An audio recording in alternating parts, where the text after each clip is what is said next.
Wayward Courier by Speven Dillberg. Chapter 5. I think he likes them, Twilight whispered as the human tore through the apple pies. It's like he hadn't eaten in days, Applejack commented, feeling a little sorry for him, and not only because she had injured him. Those were good, the human commented, wiping his mouth with the back of his hand. The basket was empty. Twilight just stared for a moment. You ate them all already? She asked, stunned. There was enough for 3 ponies. The last time I ate was before I saved your friend, he replied, now licking his fingers. Ugh, I think I ate some dirt. Again, he said, muttering the last part as though hoping she wouldn't hear it. Do y'all think you can stop talking gibberish for a moment? Applejack asked, not happy with being left out of the conversation. Well, speaking Zebrakin, Applejack, not gibberish, Twilight admonished as she switched back to equestrian, a little unhappy with her friend's lack of sensitivity. Sigh, Twi, I just don't like it when some ponies having a conversation and I can't understand a word they're saying. Applejack glared at the human, who noticed and glared back. And I don't trust this fella, even if he did save Rainbow. The orange one didn't trust me. I could tell. Something about its tone.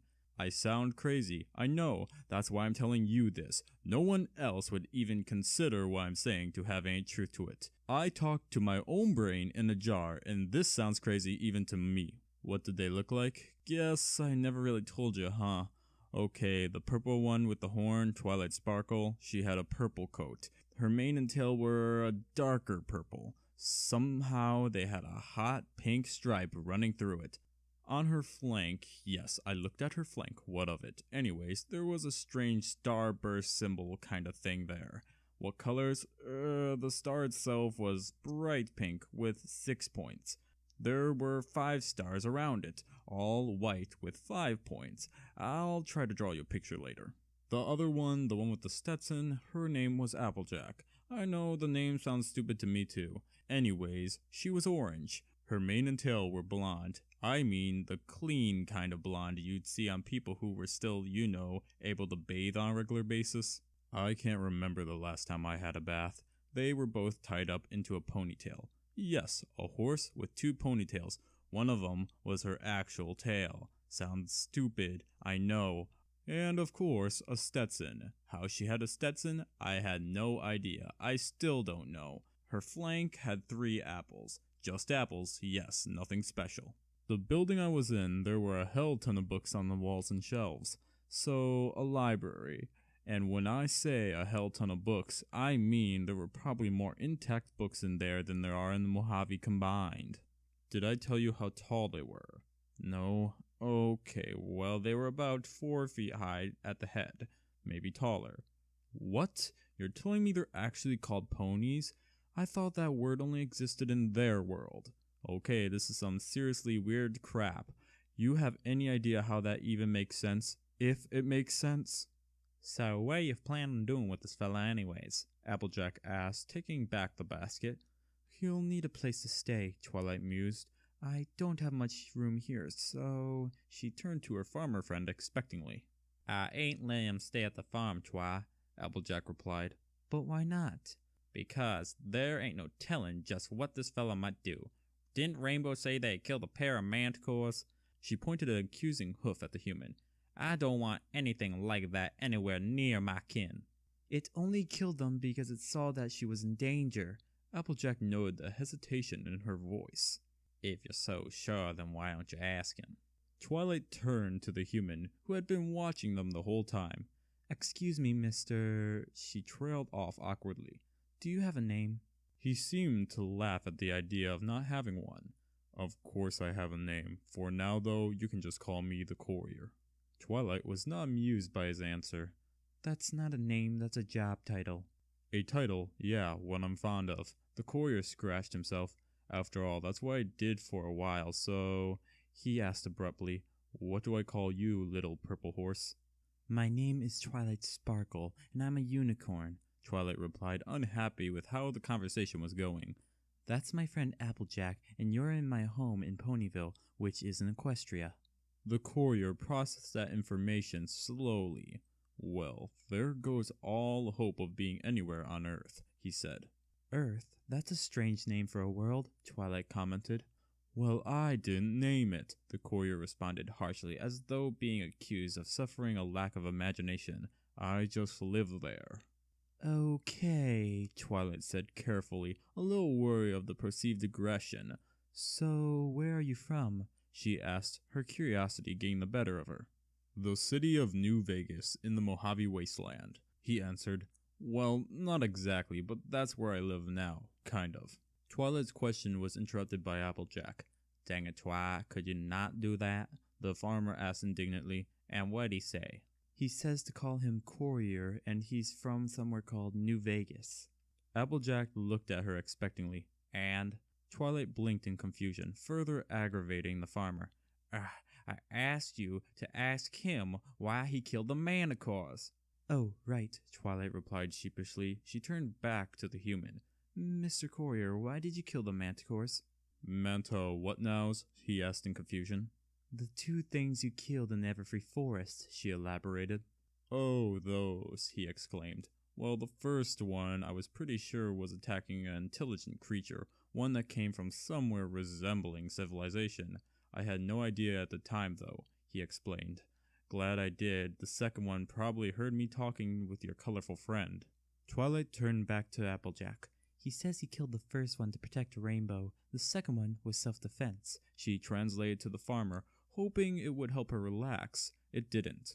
And you believe him? She asked. This here alien shows up, kills a pair of manticores like it's nothing, and you're happy to just let him wander around Ponyville. Applejack didn't care that she was yelling at the top of her lungs. She just wanted a human nowhere near Ponyville.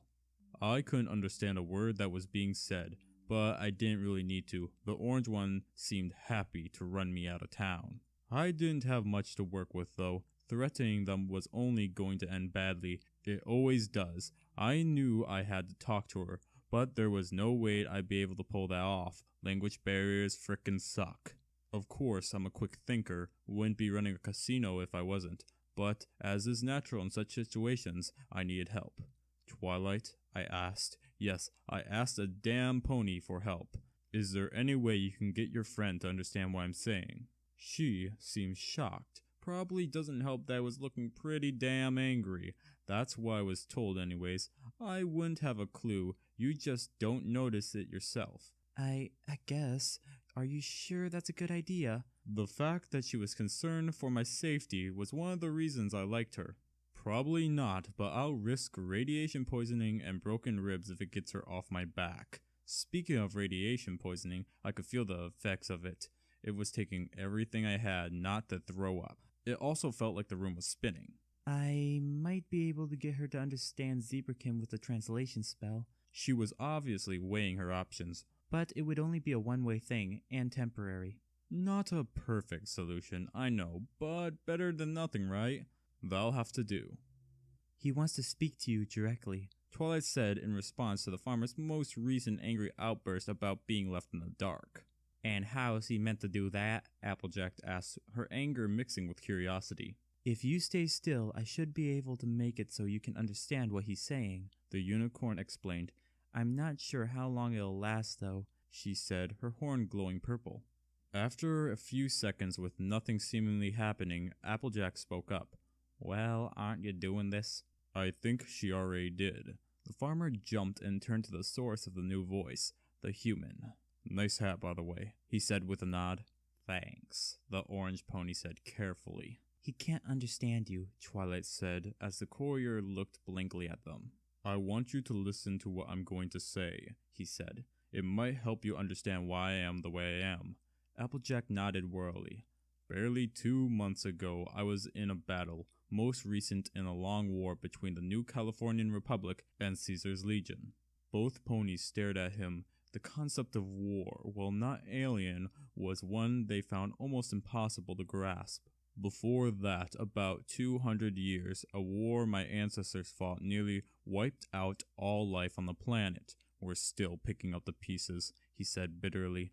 The world I come from is kill or be killed. That's why I was so ready with throwing you with my weapon before. If you wake up after being attacked, it usually means something very bad is going to happen. He scowled. Last time that happened, a bunch of crazy robots pulled out my heart, my spine, and my brain, he said offhandedly. I'm simply a product of my environment. I'm sure you haven't gone days without food, water, and sleep. I bet you haven't had to limp 6 hours with a knife in your leg because the fight didn't go as well as it should have and you got lucky. And you've never walked into a town and seen the streets littered with bodies. Both ponies were on the verge of being sick. The idea of such hardship, pain, and all-out wrongness, too much for them. How could one being survive so much and still seem so happy? And having his brain removed, there's no way he should still be alive. You have no right to judge me, Miss Applejack, not until you've been through what I have, he said, turned away, and put his hand to his mouth. Now, if you'll excuse me, I'm going to throw up and pass out in my own vomit. Both ponies gave a confused stare, which quickly turned into shock and horror as he did just that. Author's note, a tad late, but Also, a quick bit of research revealed to me that nausea and vomiting are actually symptoms of radiation poisoning. Also, radiation isn't as deadly in the Fallout universe as it is in ours.